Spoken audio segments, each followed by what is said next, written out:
Hey everyone, it's Tara here with Beyond This Reality and the Muse Method. And today I wanted to talk about a subject that's often a hot topic, which is whether it's any energy vampires or people who just come and dump their crap, right? They just come and dump whatever's going on. But before I can get into how you can deal with that in a way that you probably have never heard of, I wanted to share a story with you about when I was a teenager. And I can, I'm going to tell you, you're going to probably already judge me and cringe because I made some stupid mistakes, but it'll dial this whole message home. So when I was younger, I was probably 12 or 13. I went to a friend's cabin on a lake and they had dogs. I never had dogs when I was young, but we had dogs and I was running around in the yard and I stepped in poop. And I immediately was like, oh my gosh, I love these shoes. I need to wash off the shoes. Here comes the cringeworthy part. I ran into the house, into the kitchen, and went up to the sink in order to wash off my shoe. And the mom came up to me and she was like, stop, stop, stop. What are you doing? You can't do that in here. Like, this is a place where it needs to remain sanitary. We have food in here. You can't do that in here.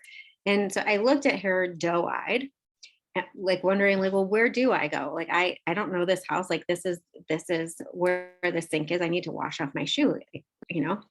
And she was like, the appropriate place, the common sense place for that is outside. There's a hose. And she told me where it was. And I was like, gosh, when I was younger, I was told all the time that I didn't have common sense. And inside I was constantly going, how is it common unless it's shared, right? Like, just do you sleep and then just come up with this information you just know? No, it's information that's shared or learned, and then it becomes commonplace. So now I want to bring this to, in that story, you don't clean the shit in the kitchen, right? It's not the right place. It's not the right time, and it's not going to bring any good to anyone. But that doesn't mean that you shouldn't be able to clean the crap off your shoe. There's just a right place and a right time that actually contributes to the goal at mind without sullying anything else. So nothing wrong with wanting to get my shoes cleaned and get the crap off of them. So the same thing that I want to share with, if you're in a marriage or a friendship, or you've even met a stranger and they have crap to share or you have crap to share, to find out where the right place and time is. And so we don't always know. It's outside and around the side and there's a hose, right? So the best thing to do is to ask the question, ask it energetically to yourself. Is this the right time and place to bring up such a sensitive subject, or to drop a bomb, or to drop like some really heavy stuff? Do they look like they're ready for that? Is this going to completely shift the mood? Could I ask them if they're ready or if they're open for me to share some things, right?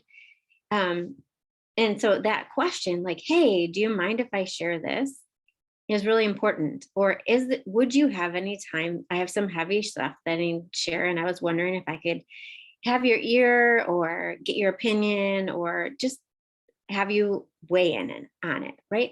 Those questions are really powerful because they honor both parties. Otherwise, what happens, and I'm sure you've experienced this, is somebody comes up to you out of the blue, you're having a great day, and all of a sudden they land all of their stuff. They didn't ask the question, and you sit there and smile and nod and go, okay, okay, okay, and then walk away irritated because they blew up your day and took away the shine of it because they brought the poop into the kitchen or into wherever. Really making that clear by asking the question, right? If you're in an ongoing relationship, you might have certain places where you're like, let's not bring our dirty laundry into this space, right? Let's not bring heavy things. One of the places for a marriage is in the marriage bed. It's a really good place to keep all those heavy things out. Now, for you, you might say, well, this is my favorite place for us to get intimate and have those kind of conversations. For you as a couple, that's hopefully what you both agreed on. Same thing, like you might have a rule, like that there's no cell phones at the table, that at the table, there's certain kinds of conversations. But where is the place? Where is the time that you can share the heavier, the deeper, the more meaningful? And I say that loosely because lighter conversations are meaningful too. But the deeper conversations that need attention, no distraction, somebody who's actively listening, and so on, right? And so if we're doing it for ourselves, we should ask the questions.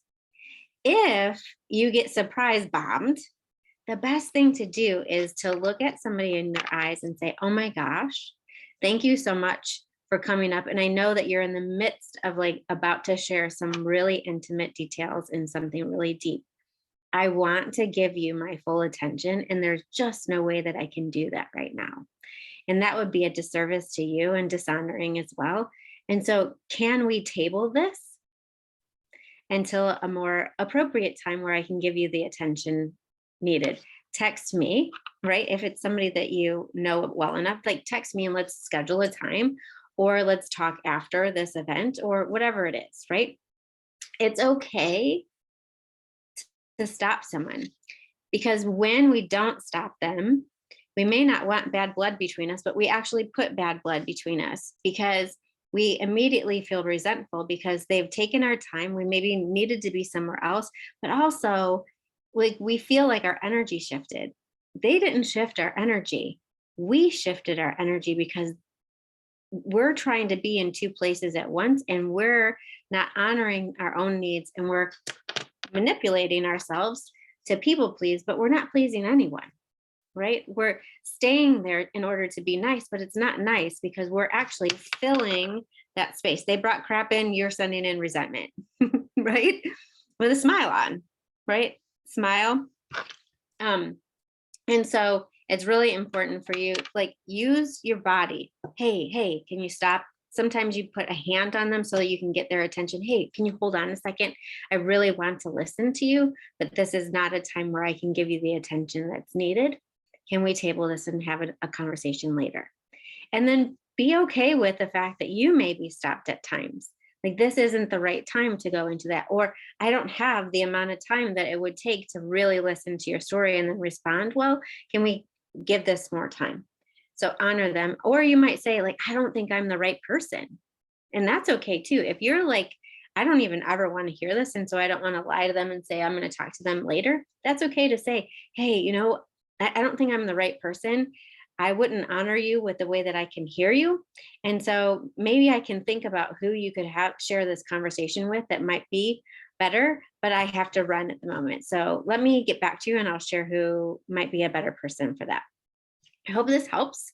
I'm sure that you've at least had those people in your life. And if you reflect, maybe you've been that person yourself. All right. Talk to you later. Bye.